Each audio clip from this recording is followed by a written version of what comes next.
My stepsister slept with my fiancé, then brought their secret child to wreck my wedding, but karma never lets evil win. I used to believe that family was supposed to be your safe haven, the people who would stand by you no matter what. But my stepsister Cara taught me otherwise. She showed me that sometimes the people who should love you the most are the ones who can hurt you the deepest. I'm Emma, 27 years old, and 2 weeks ago I was preparing for what should have been one of the happiest celebrations of my life. After 4 years with Ryan, the man I believed was my soulmate, we were finally engaged. I wanted our engagement party to be perfect, a beautiful prelude to our wedding. I spent weeks selecting the venue, a charming garden restaurant with string lights hanging from the trees.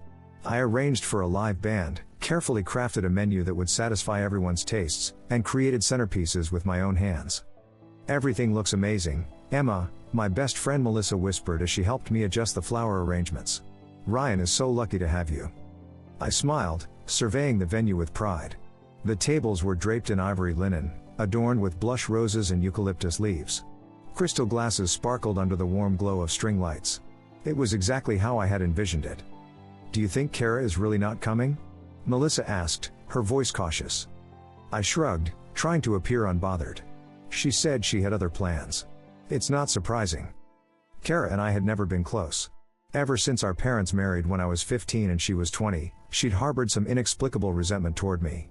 If her job interview went poorly, somehow it was because I had bad energy. If her boyfriend broke up with her, she'd imply that I had said something to him. It was exhausting and irrational, but I had learned to keep my distance. Still, when planning the engagement party, I had extended an olive branch. Family is family, I thought. Maybe this could be a fresh start. When she declined my invitation with a curt text message, I wasn't surprised, but a part of me was relieved. At least there wouldn't be any drama. How wrong I was.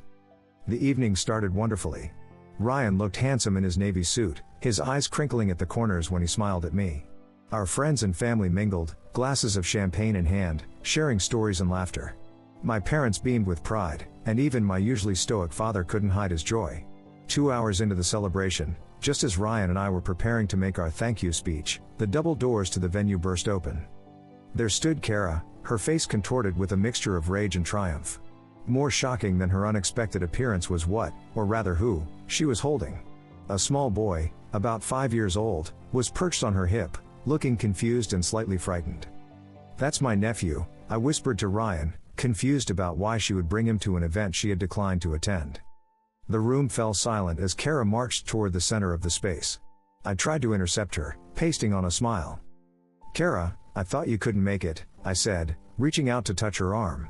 "It's nice that you..." She brushed past me as if I were invisible, heading straight for the small stage where the band had paused their set. Before anyone could stop her, she grabbed the microphone. "Sorry to interrupt this lovely celebration," she announced, her voice dripping with sarcasm, "but I thought everyone should know the truth before you all continue celebrating this farce of an engagement." My heart plummeted to my stomach. I looked at Ryan, whose face had drained of color. "This man," Cara continued, pointing at Ryan, "is not the faithful, loving fiancé you all think he is. He's the father of my son." That's right, Ryan and I were together before he mysteriously decided to pursue my stepsister. The room erupted in gasps and whispers. I stood frozen, unable to process what I was hearing. It had to be another one of Cara's elaborate lies, another attempt to sabotage my happiness. "That's not all," she went on, shifting the child to her other hip. "Emma knew about us the whole time. She deliberately set out to steal him from me, knowing I was pregnant with his child. She's always been jealous of me, always wanted what was mine." I found my voice then, weak but determined.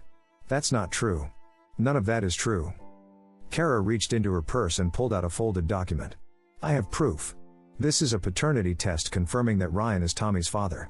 And I have text messages showing that Ryan and I were together right before he started seeing Emma." She began scrolling through her phone, showing the screen to the people nearest to her.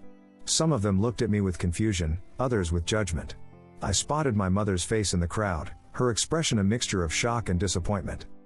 "Cara, stop this," I pleaded, moving toward her. "Whatever issues you have with me, this isn't the way to handle it." But she was relentless. "I'm tired of living a lie. I'm tired of watching you two play house while my son grows up without his father." Ryan finally stepped forward. "This is ridiculous," he said, his voice trembling slightly. "I barely know you." Cara's laugh was cold. "Is that what you told her? How convenient." She turned to address the crowd again. Did you know your precious Emma also got me fired from my last job? She called my boss and spread lies about me. She's been trying to ruin my life for years. The accusations grew more outlandish by the minute. She claimed I had blackmailed Ryan, that I had stolen money from her, that I had deliberately sabotaged her marriage to her ex-husband. Each claim was more absurd than the last, but I could see doubt creeping into the eyes of our guests. I felt the room spinning around me. This couldn't be happening. Not here, not now. Not when everything was supposed to be perfect. That's enough, I finally said, my voice steadier than I expected. Cara, I don't know why you're doing this, but I'm asking you to leave. Now. She clutched her son tighter, a theatrical look of hurt crossing her face. You're kicking me out? After everything you've done to me? You really are heartless. My father and Ryan's brother approached her then, gently but firmly escorting her toward the exit. As she left, she turned back one last time. The truth always comes out, Emma. Always. The damage was done. The joyful atmosphere had evaporated, replaced by an uncomfortable tension. Some guests busied themselves with their phones, avoiding eye contact. Others whispered in clusters, no doubt dissecting the drama they had just witnessed. I tried to salvage the evening, forcing a smile that felt like it might crack my face. I'm so sorry about that, everyone. My stepsister and I have a complicated relationship. Please, enjoy the rest of the party. But it was useless. The magic of the night was gone. Gradually, guests began to make their excuses and leave. By 10 o'clock, the venue was nearly empty, save for a few close friends who stayed to help me clean up. You should go home, Melissa said gently, taking a stack of plates from my hands. We'll take care of this. I nodded numbly, suddenly exhausted. Ryan had been quiet since Cara's departure, his eyes distant and troubled.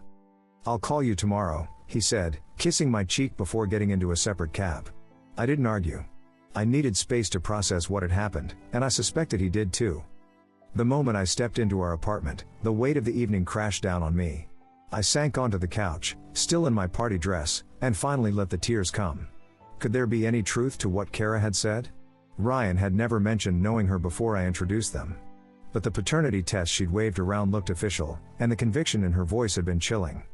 I waited until morning to call Ryan, asking him to come over so we could talk. When he arrived, his eyes were bloodshot, as if he hadn't slept. We need to talk about last night, I said, gesturing for him to sit. He remained standing, pacing the living room. Emma, you can't possibly believe anything she said. She's clearly unstable. Did you know her before we met? I asked directly. He hesitated, just a fraction of a second too long. What do you mean? It's a simple question, Ryan. Did you know Cara before I introduced you? He ran a hand through his hair, a gesture I knew meant he was nervous. I might have met her once or twice, at a bar or something. I don't really remember. The knot in my stomach tightened. That's not what you said last night. You said you barely know her. Which is it? Ryan sighed, finally sitting down across from me. Okay, look. I didn't want to say anything because it didn't seem important, but yes, I knew Cara before you and I got together. We hooked up once, maybe 5.5 years ago. It was nothing serious. The room suddenly felt airless. You hooked up with my stepsister and never thought to mention it to me? In 4 years? It was before us, Emma. It was a one-night thing, and it never came up again. I didn't even recognize her when you introduced us because it was so brief.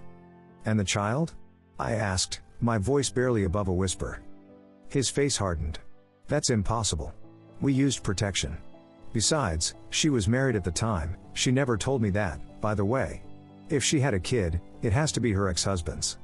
I studied his face, searching for any sign of deception. She seemed very convinced that you're the father. She had a paternity test, Ryan. Which could easily be fake. Come on, Emma, you know what she's like. She's been trying to sabotage your life for years. This is just her latest attempt. There was logic to what he was saying. Cara had always been manipulative, always found ways to blame me for her misfortunes. But something still didn't sit right. If you have nothing to hide, take another paternity test, I suggested. His reaction surprised me. Instead of agreeing, he became defensive. Are you serious? You're going to let her come between us like this?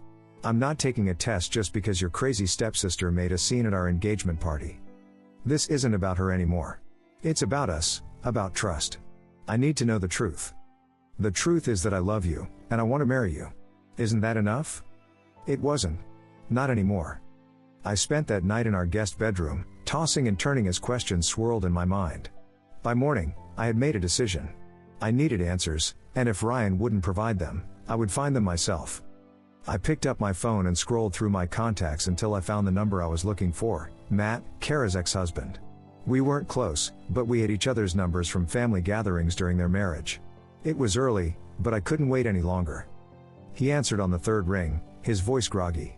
Emma? Is everything okay? I'm sorry to call so early, Matt, but I need to talk to you about something important. Once I explained what had happened at the engagement party, his tone changed from concerned to furious. She said what? He exploded. That the kid isn't mine? I've been paying child support for 5 years. So you didn't know about this? I asked, relieved that at least someone seemed as shocked as I was. Hell no. I've had doubts from the beginning. Tommy doesn't look much like me, but every time I brought it up, Cara would fly into a rage. She swore up and down that he was mine, even though I knew she'd been cheating on me. This was new information. You knew she was cheating? That's why we got divorced, Emma. I caught her with someone else. But she insisted Tommy was conceived before all that. The court ordered a paternity test when we were getting divorced, and it showed I was the father. A chill ran down my spine. If Cara had truly been cheating, and if she had somehow faked a paternity test during the divorce proceedings, who knew what else she was capable of? I'm going to demand another test, Matt said, determination in his voice.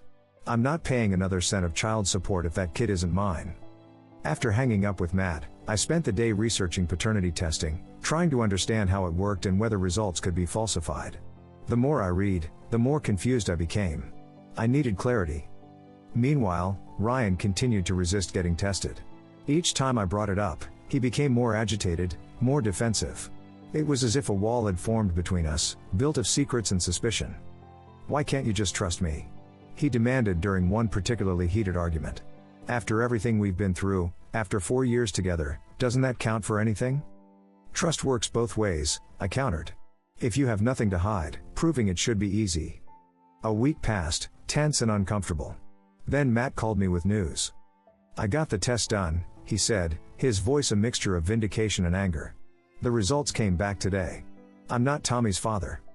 My stomach dropped. Are you sure? 100%. The DNA doesn't match. I'm meeting with my lawyer tomorrow to discuss recovering all the child support I've paid. Cara has some explaining to do. This changed everything. If Matt wasn't Tommy's father, and he had been confirmed as the father during their divorce, it meant Cara had somehow manipulated the results, or that the test Matt just took was wrong. Either way, I needed to know the truth. That evening, I confronted Ryan again, this time with new ammunition. Matt took a paternity test. He's not Tommy's father. Ryan's face paled slightly, but he maintained his composure. That doesn't mean I am. No, but it means Cara has been lying to someone. I need to know if it's me. Finally, after days of resistance, Ryan agreed to take the test. Fine. If it's the only way to put this behind us, I'll do it. But after this, I don't want to hear about it again. The wait for the results was excruciating. I barely slept, barely ate. My mind constructed and deconstructed scenarios, trying to make sense of the mess my life had become. What would I do if Ryan was the father? Could our relationship survive such a betrayal? And what if he wasn't? Would that be enough to repair the trust that had been broken? When the email arrived with the results, my hands trembled as I opened it. The clinical language of the report blurred before my eyes, but one sentence stood out with crystal clarity: the alleged father cannot be excluded as the biological father of the tested child. In simpler terms, Ryan was Tommy's father. I sat in stunned silence, the phone slipping from my grasp. It was true. All of it. Ryan had lied to me for years, had hidden the existence of his own child. And Cara, my own stepsister, had kept this secret, only to reveal it in the most damaging way possible. When Ryan came home that evening, I was waiting, the test results printed and placed on the coffee table between us. Explain, I said, my voice eerily calm. He looked at the paper, then at me, defeat written across his features. Emma, I can explain. You've had 4 years to explain. I want the truth now. And so, finally, the truth emerged. Ryan had indeed had a brief fling with Cara years ago, before we met. She had contacted him when she discovered she was pregnant, but he had been starting his business, was struggling financially, and wasn't ready for fatherhood. So he had ignored her messages, blocked her number, and pretended it never happened. When I introduced them at a family dinner a year into our relationship, he had recognized her immediately. She had cornered him in the kitchen, threatening to tell me everything unless he took a paternity test. He had complied, discovered he was indeed the father, and then paid her to keep quiet. I was going to tell you, he insisted, tears streaming down his face. But time passed, and it never seemed like the right moment. I was afraid of losing you. So instead, you built our entire relationship on a lie, I said, my voice breaking. You let me plan our wedding, our future together, all while knowing this bomb could drop at any moment. I love you, Emma. That was never a lie. But it wasn't enough. The man I thought I knew, the man I had planned to spend my life with, was a stranger to me now. A man capable of abandoning his own child, of lying to my face day after day, year after year. I can't do this, I said, standing up. I can't marry you. I can't even look at you right now. I packed a bag that night and went to stay with Melissa. As I lay in her guest room, staring at the ceiling, I felt oddly calm. The worst had happened, the truth was out, and somehow, I was still breathing. Still existing. The world hadn't ended, even though my future as I had imagined it had crumbled to dust.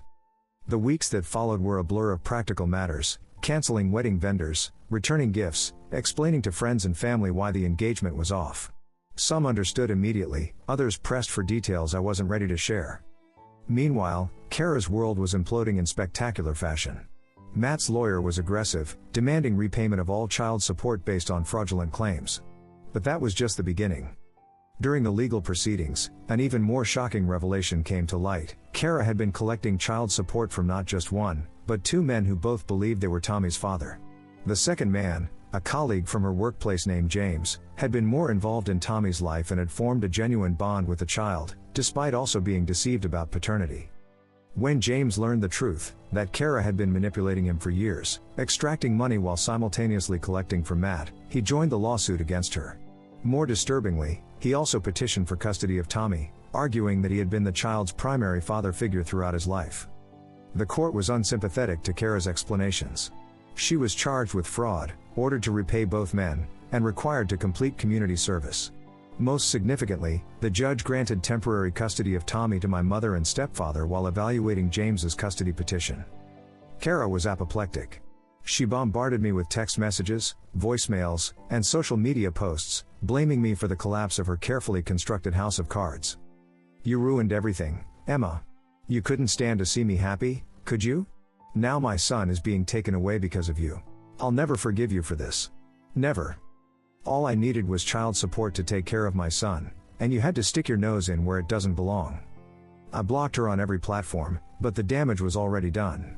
Family gatherings became impossible. My mother and stepfather were caught in the middle, torn between supporting their distraught daughter and acknowledging the gravity of what she had done. We're not asking you to forgive her, my mother said during one painful phone call. But she's still family. And Tommy needs stability right now. I'm not the one who destabilized his life, I reminded her. Cara did that all on her own. Through it all, Ryan continued to reach out, begging for another chance.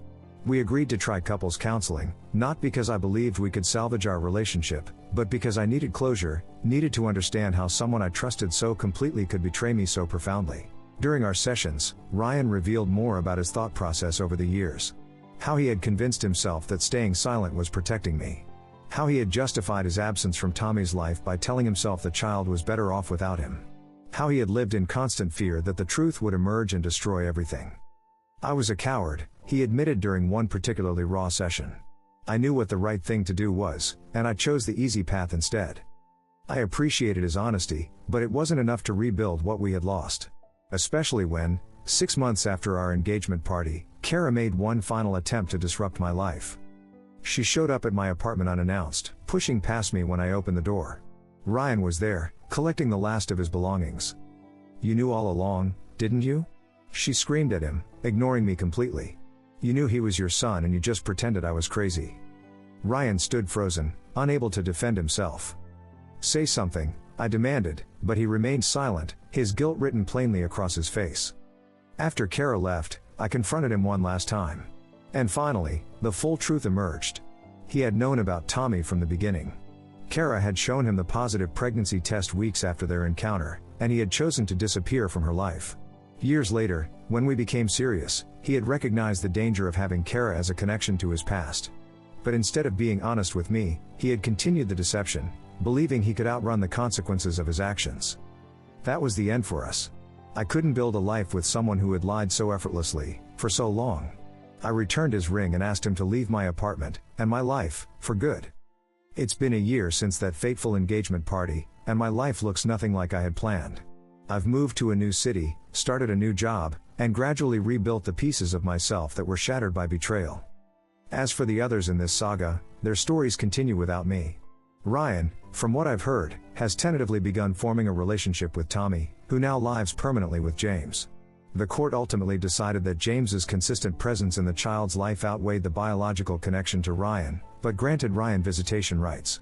Cara avoided jail time but lost everything else: her reputation, her financial security, and most significantly, custody of her son. She's still bitter, still blames me for the consequences of her own actions. My mother tells me she's moved back home, trying to rebuild her life from the ashes of her deceptions. Matt has moved on, relieved to be free from the financial burden of supporting a child that wasn't his. He's remarried and seems genuinely happy, a clean break from the toxic relationship that consumed years of his life. My relationship with my family remains complicated. They want reconciliation, want me to forgive and forget for the sake of harmony. But I've learned that there are some breaches that can't be simply papered over. Sometimes, maintaining distance is an act of self-preservation. People often ask if I regret contacting Matt, setting in motion the chain of events that exposed so many painful truths. I don't. The foundation of my life was built on lies, lies told by the people I should have been able to trust most. Learning the truth, painful as it was, allowed me to rebuild that foundation with integrity. I'm not bitter anymore. I don't wish ill on Cara or Ryan. Their actions have brought their own consequences, and that's punishment enough. Instead, I focus on the life I'm creating for myself, one based on honesty, self-respect, and the knowledge that I am stronger than I ever knew. The universe has a way of balancing the scales. Cara's attempts to destroy my happiness ultimately led to the unraveling of her own carefully crafted deceptions. Ryan's fear of confronting his responsibilities cost him the future we might have had together. And me? I lost what I thought was my perfect ending, only to discover that I was capable of writing a new story, one entirely my own. Sometimes, when I least expect it, I still feel the ache of what might have been. The wedding that never happened. The family I thought I was building. But then I remind myself, those dreams were based on illusions. The reality, painful as it was, set me free. And in the end, that's what matters most. Not the betrayal, not the drama, not even the vindication of seeing justice served. What matters is that I found the courage to walk away, to demand truth instead of comfortable lies, to rebuild instead of merely surviving. My stepsister slept with my fiancé, then brought their secret child to wreck my wedding. But karma never lets evil win. And neither do I.